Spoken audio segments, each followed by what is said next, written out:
you go? We used to be kids, now I feel so grown. I miss being free to be me, not alone. I used to have friends, but we don't talk anymore. I guess that's on me, I got busy. I used to drink soda, now I switched to whiskey. I didn't want time to pass, but time is fast. I just wish you were more than memories.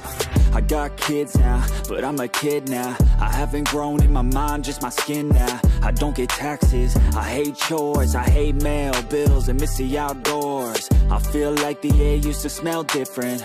The grass was greener and the summers were for swimming. I used to play baseball every inning. Now I work for a living.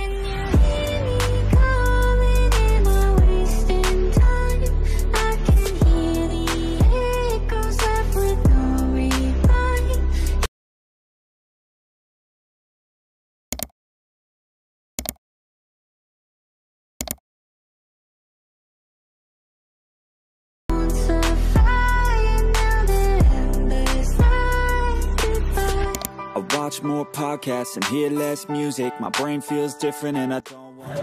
So yun mga boss, no? Sa lahat ng mga nagtatanong, magkano nga ba ang ganitong motorcycle? Ngayon 2025 ito ay nagkakahalaga ng 45,000 kapag kinuha nyo ng cash.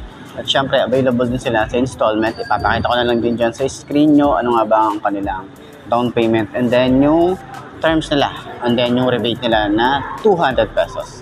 So, sa tingin nyo, sulit nga ba ang presyo niya ngayong 2025? Comment nyo naman yan. At para naman sa mga nakagamit na ng ganitong motorcycle, baka pwede nyo i-share dyan sa comment section ano nga ba yung mga naging experience nyo sa motorcycle ito. Ayos na ayos yan, di ba? So, yun mga boss, no, sa lahat ng mga nagtatanong, magkano nga ba ang ganitong motorcycle? Ito ay nagkakahalaga ng 44,500 kapag kinuha nyo ng cash. At syempre, available din po yan sa installment. Ilalagay ko sa screen nyo para at least meron tayong reference kapag kinuha nyo ng hulugan. So, sa tingin nyo, sulit nga ba ang presyo niya ngayong 2025? Comment nyo naman yan, at para sa mga nakagamit na ng ganitong motorcycle, baka pwede nyo i-share din sa comment section. Ano nga ba yung mga naging experience nyo sa motorcycle na to? Ayos na ayos yan. So, yun mga best, no? Last time nakita na rin natin yung kulay blue nito. Okay, ngayon 2025, ito yung underbone nila. 110cc kung naghahanap ka ng mababa lang yung cc na 110cc. Okay, and then gusto nyo ng beginner bike, pwede ang isang to, pang long ride, short ride, pwede to. Kahit sabihin na natin na ito yung tsura niya, diba? Kahit mga maliit lang siya. Pero alam nyo naman yan kung saan siya talaga inspire, okay, sa Smash. Doon siya talaga mas kamukha, okay? So, yun mga best, no, nakita na rin natin at marami nagre-request ng walk around na ito. Itong Rusi Blade 125. Ngayon ko lang din nakita to. Available po yan dito sa may Malolos branch ng Rusi. Okay, ano bang meron dito sa motorcycle to? Inspire lang naman siya sa Smash Legendary. Okay, doon siya inspire. Alam niyo naman yan kung anong sinasabi ko. So, yun na nga. Dito sa kanyang headlight, ang pinaka talaga na ano ko rito, comment ko lang dito is sana rito lagyan nila ng LED. Maporma naman na siya. Okay, maporma na yung looks na ito. And then konting upgrade na lang din siguro. Maganda na yung mga decals eh. Meron tayong red lining. Red din dito. And then fairings niya na kulay red. Maganda yung pagka-red niya. Ayun oh. Pati yung pagka-red dito sa side. Ganda rin ng red. Tapos yung duck natin dito, maganda yung font. Ayan, kulay red din na sticker, and then kulay gray and white. Ayan, dito sa side. So, sa front, meron tayong dalawang bolts dito. May forma siya na ganyan. Medyo aggressive yung looks niya dito sa harap. And then meron tayo rito na signal light, and then may chrome tayo. Ayan. So may mga may mga sharp design din tayo rito. Sa kanyang front fender is malapad, flexible din, mahaba din yung ating extension.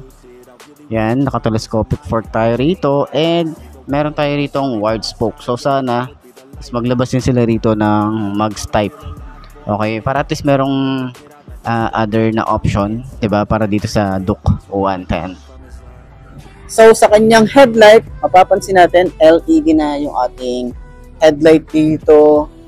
Yan, maganda na yung upgrade para dito. Yung forma niya, alam naman natin kung saan talaga siya formadong-formado, no? May mga lining din tayo rito. May mga pakanto na design. Pagbaba natin, may rusi. Pero sana dito, ang comment ko lang, medyo bawasan yung rusi na logo. Tulad na to, sana dito bawasan to, alisin to, alisin nyo nandito, alisin nyo nandito sa shock. Okay? Yung dito lang, okay na. Nandito sa harap, okay na yan. So, comment ko lang naman. At meron tayo ritong bolts. Yung iba naglalagay ng basket para sa mga pinamili nila or additional storage para in case na kapag kailangan natin ng storage, may mailalagay sila dyan. Pwede nyo rin yan paglagyan ng mini driving light. Meron tayong lining na yellow. Meron tayo ritong gray and brown ba to? Gray, yan, dark gray, and then yung kanyang signal light is halogen bulb. Ayan.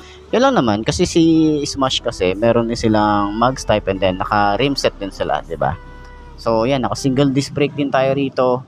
Kulay gold naman yung ating caliper. And then naka dual pot caliper tayo rito. Naka air cooled and carburetor pa rin ang isang to. So sana dito maglabas din sila ng FI. Kasi kung si Smash may FI, sana dito rin kay Duke magkaroon ng FI. Yan lang naman. Yan, meron pa rin siyang style dito. May mga sharp design din siya dyan. Ayan, style din dito. And then yung makina niya. Ayan, simple lang yung ating makina. May kickstart.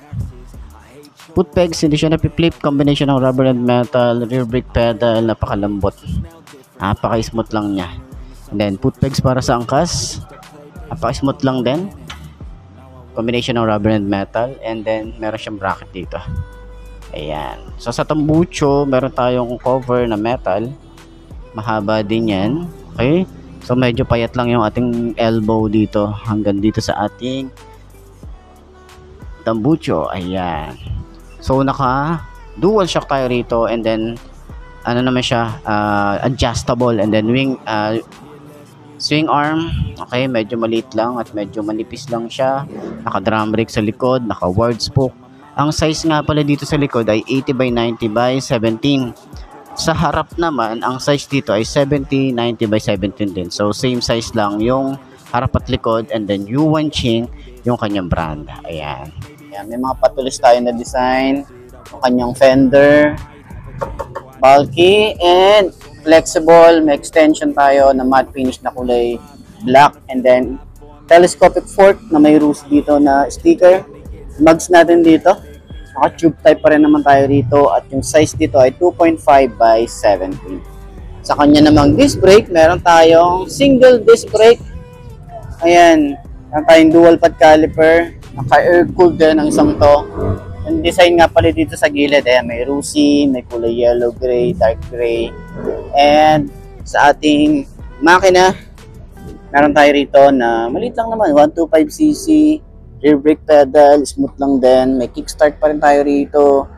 Foot pegs para sa rider. Hindi siya napiflip. May bracket siya na ganito. Ito, combination ng rubber and metal. Dito naman, meron tayong butas para in case na kung gusto nyo mag-adjust ng carb, pwede yan. Okay, foot pegs naman para sa rider, ay sa angkas. Ito ay combination din ng rubber and metal. Ayan, malaki din, malapad. Ito, alloy. Ganda yung finish, naka glossy gray. And dito naman sa side, yung ating blade 125. Ayan, maganda rin yung decals dito. Bagay na bagay yung decals niya. White nga pala yung harap, black nga pala yung likod. Ayan. So, sa kanyang panel gauge is meron tayo ritong analog. So, gaya nga ng sinabi ko kanina, is sana magkaroon din sila ng digital na panel. Ayan. So, makikita natin dito speedometer, odometer. Dito yung gear indicator niya. Signal light. Isang blink lang. And then, meron tayong neutral. And then, 1 to 4 na gear indicator. And then, yung fuel gauge niya. And, yung naka-high beam. Ayan. So, mapapansin natin yung looks dito. Para siyang may carbon fiber finish. Dito. Dito rin sa side. Switches niya, ordinary plastic pa rin na ginagamit ni Skygo. Meron tayo dito on and off ng kanyang park light, headlight and off. Electric starter. Yung lever natin dito, medyo manipis lang. Pero smooth naman yan. Okay. Throttle natin is makapit din. Yung grip natin makapit. And then yung throttle sobrang babaw. Ayan. So dito naman sa side, meron tayo rito ang high and low. Wala tayong flasher, wala rin tayo rito ang hazard switch. Yan, so naka semi-automatic din tayo rito. Yung grip, makapit talaga. Signal light, busina, and then choke. Ayan. Ignition, simple lang, pero may shutter lock tayo dito. Ito yung susi niya, simple lang din. At wala rin tayo ritong side pocket. Ayan. So, sana dito, improvement din, side pocket, or maglagay sila ng USB charging port para dito sa motorcycle ito. So, upuan, ayan. Malambot, sobrang lambot. Tsaka, nung inupuan natin to, ang ganda ng fitting niya sa pet ko. Hindi masakit sa betlogs. Ayan. Pati dito naman, sa ating OBR, makapal din yung foam. Yung ating grab bar, meron siyang cover ng rubber, pero metal yan. Tapos sa side, yung ating tail light is bulb type din, and signal light is bulb type din. Meron tayong chrome din dito. Reflector, yung kanyang fender, plastic naman to. Ay sa side naman, meron din tayo rito chain cover, at yung size ng ating sprocket ay 36. Ayan. Naka dual head shifter.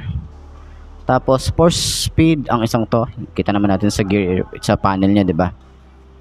Ayan, yan yung itsura ng ating makina. Dito naman sa side, yung ating bukasan ng upuan. Angat natin. Ayan. So, ito yung itsura. Meron tayong helmet hook. Okay. So, dito naman is meron din tayong compartment. Kahit pa paano may compartment tayo rito. Tapos, battery, dito rin nilalagay. Gas tank niya, nasa 4 liters. Ayan, yan yung itsura niya. Dito naman sa likod. Ayan, may takip pa yan. Okay, para mas secure. Ayan, ganyan ang itsura niya. So, ayun. Puntahan nyo na lang dito sa may Skygo Baliwag para sa mga gustong kumuha ng Duke 110 ng Skygo. So, nice siya. So, naka-dual shock tayo rito. Hindi siya adjustable. Medyo maliit lang yung ating swing arm. Naka-drum brake tayo dito sa likod. Meron tayo ritong size na, ano size na ito? 2.75 by 17, tube type pa rin naman yan. Forma ng ating tambucho, meron tayong cover na metal. Simple lang yung ating pinaka-tambucho. Ayan. So, sa kanyang panel gauge, meron tayo rito na analog type. Ayan yung itsura, meron tayong speedometer, odometer, signal light, isang blink lang. Neutral, 1 to 4, naka-high beam, fuel gauge, and sa mga switches naman natin dito, simple lang, ordinary plastic na ginagamit ni Rusi. Meron tayo rito ang park light, headlight, ayan, electric starter, lever, yan, medyo manipis lang, smooth naman. Yung grip natin dito, makapit din naman siya. Throttle niya is sobrang babaw lang din. Sa side naman, meron tayong high and low, signal light, busina, and then choke. Yan, semi-automatic ang isang to. Yan. Upuan natin dito, makapal din. Yung foam na ginamit nila. Yan, makapal din. May Rusi din tayo rito. Hanggang sa OBR, makapal yung ating foam na ginamit. So, buksan natin yung likod. Ayan. Ganito ang compartment natin. Wala tayong helmet hook dito. Ito yung battery. Ating gas tank, nasa 4 liters. Grab bar natin dito. Yan, para siyang binalot na goma. Alam niyo yung binalot na na goma, yung metal niya. Ayan. So, sa side naman, yung ating tail light, meron tayo ritong halogen bulb. Ayan. Ating signal light din, halogen bulb, may reflector. Fender natin malapad, lagay ng plate. Sa side naman, meron tayong chain cover. Yung ating sprocket size naman ay, ang size dito ay 36.428. Ayan, yan yung sprocket niya. Medyo maliit lang. And then, ito naman yung ating makina. May Rusi tayo naka-emboss dito. Dual head shifter, and then yung ating footpegs. Ayan. So, kagandahan nga pala rito, meron tayo ritong USB charging port. Ayan, wala pa rin tayong side pocket dito, pero meron tayong utility hook dito. Ayan. So, sa lahat ng mga gustong kumuha ng ganitong motorcycle, Pwede nyo akong kontakin sa aking Facebook page or message nyo ako sa aking YouTube channel. Yan, subscribe and follow nyo na rin. Okay? Ayos yan. Where did you go? We used to be kids, now I feel so grown. I miss being free to be me, not alone. I used to have friends, but we don't talk anymore. I guess that's on me, I got busy. I used to drink soda, now I switched to whiskey. I didn't want time to pass, but time is fast. I just wish you were more than memories.